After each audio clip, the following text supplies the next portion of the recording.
కాంగ్రెస్ లో బీసీల రాజకీయ భౌతవ్యం ఏంటి?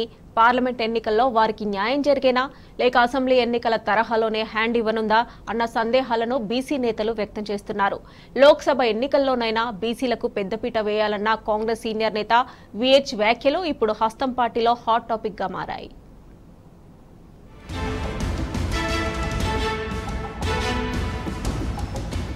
కాంగ్రెస్ పార్టీకి బీసీలు మొదటి నుంచి అండగా నిలిచిన హస్తం పార్టీ బీసీ నేతలకు రాజకీయంగా పెద్దపీట వేయలేదన్న విమర్శ ఉంది.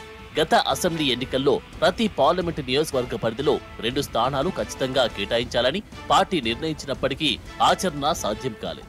రాష్ట్ర వ్యాప్తంగా 34 అసెంబ్లీ సీట్లు ఇస్తామని చెప్పి 26 స్థానాలకే పరిమితం చేశారు.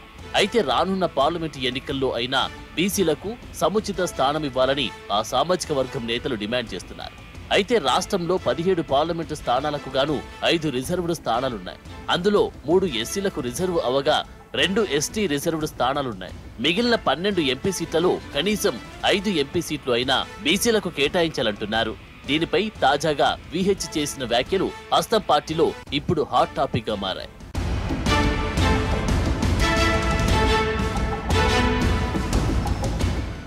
కాంగ్రెస్ సీనియర్ నేత వి హనుమంతరావు అయితే బాహటంగానే బీసీ వాయిస్ ను బలంగా వినిపిస్తున్నారు.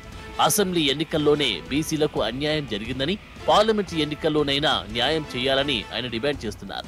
బీసీ కులగణన చేస్తే సరిపోదని, బీసీలకు టికెట్లు ఇస్తేనే నమ్ముతారని కుండబద్దలు కొట్టారు. పోటీ చేసి తీర్తా, అన్నిటికంటే ముఖ్యం 7 సీట్లుంటే 4 ఎస్సీ ఎస్టీలకు ఇచ్చిండ్రు, 3 జనరల్ ఉంటే అది కూడా అప్పర్ క్లాస్ తీసుకున్నారు. ఇది న్యాయమైన కేసు నాది. బీసీల గురించి చెప్తారు, బీసీ బిల్లు పెడతారు. బడుగు బలైన వర్గాల వారికి సీట్ ఇయ్యరా? మేము బీసీల ఓట్లేసే మిషన్లమా అని అడుగుతున్నా నేను.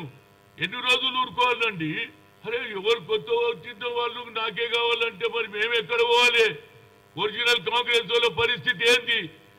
ఇవాళ పవర్లు వచ్చిందని అందరు జాయిన్ అయిపోతారు. ఒరిజినల్ కాంగ్రెస్ కార్యకర్తలు ఏం కావాలని అడుగుతున్నా నేను.